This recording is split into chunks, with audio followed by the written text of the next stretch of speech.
I know Christian Scott doesn't usually pitch with just 4 days in between. Did you have any hesitation in pulling him in the sixth? No, obviously with the way things got out of hand after that, but we went into the game and we knew we were going to pitch more than 75 pitches. And as soon as that last at bat, he got the second out at 77, I think it was. That's what we had Orsi, before the inning started going. It's a tough spot, obviously, but this kid's too important, obviously. We got to protect him, especially after he threw 99 pitches his last time out, going on regular rest this time for the first time in his career, and then going again his next time through on regular rest. So we went in the game, and we knew it was only going to be for 75 pitches. Did the relative ease of his innings not play into it at all, or? No, I think it's more of like 99 pitches his last time out and going on regular rest. Obviously he was in complete control of that game. He was really, really good. But again, this is one of those. It was a hard decision. But like I said, we went in there. It was only going to be 75 today.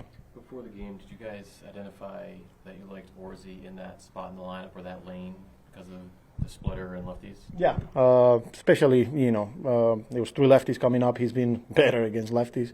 He just couldn't get the last out. 2 outs, nobody on. Obviously, he ended up walking Reynolds and then loses Cruz and then the ground ball that got through. So, yeah, it was. We thought we took our chances there with him to try to get that last out, and that didn't happen this time. Was there any hesitation using a guy in his debut against the other team's best hitters? No, look, I mean, we talk about finding a soft spot, but that's rarely happens. It's the 6th inning, and it's 2 outs, nobody on base. So, and he's been really good against lefties. So, what's the kind of frustration? I mean, you had a chance to win a series in Washington. Ended up with a split. Same thing here. What's that frustration? Yeah, no, look, man, it happens. Obviously you want to win series. We didn't do that the past couple of the one in Washington and this one today. But I thought we competed really well, and we'll be ready for a 3-game set against the Nationals starting at home tomorrow. So for the road trip overall, along those lines, this is the start of a stretch of a few weeks against only losing teams.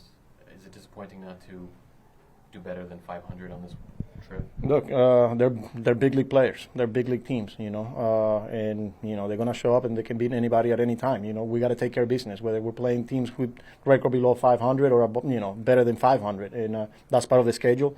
And our mindset is always take care of business, one day at a time, one game at a time, one series at a time. We didn't win a series here in this past 2, but again, we got to get ready for tomorrow for another one. How do you assess the bullpen performance on this road trip? Look, we went through a lot. I started this road trip playing a man short still, and that's why we had to push starters when, maybe we could have been a little bit more aggressive. But I thought they got out when we needed it, and there were days where, we couldn't get the job done. But overall, I thought, playing a man short for 10 days, the guys, I think, step up and they did a good job. So.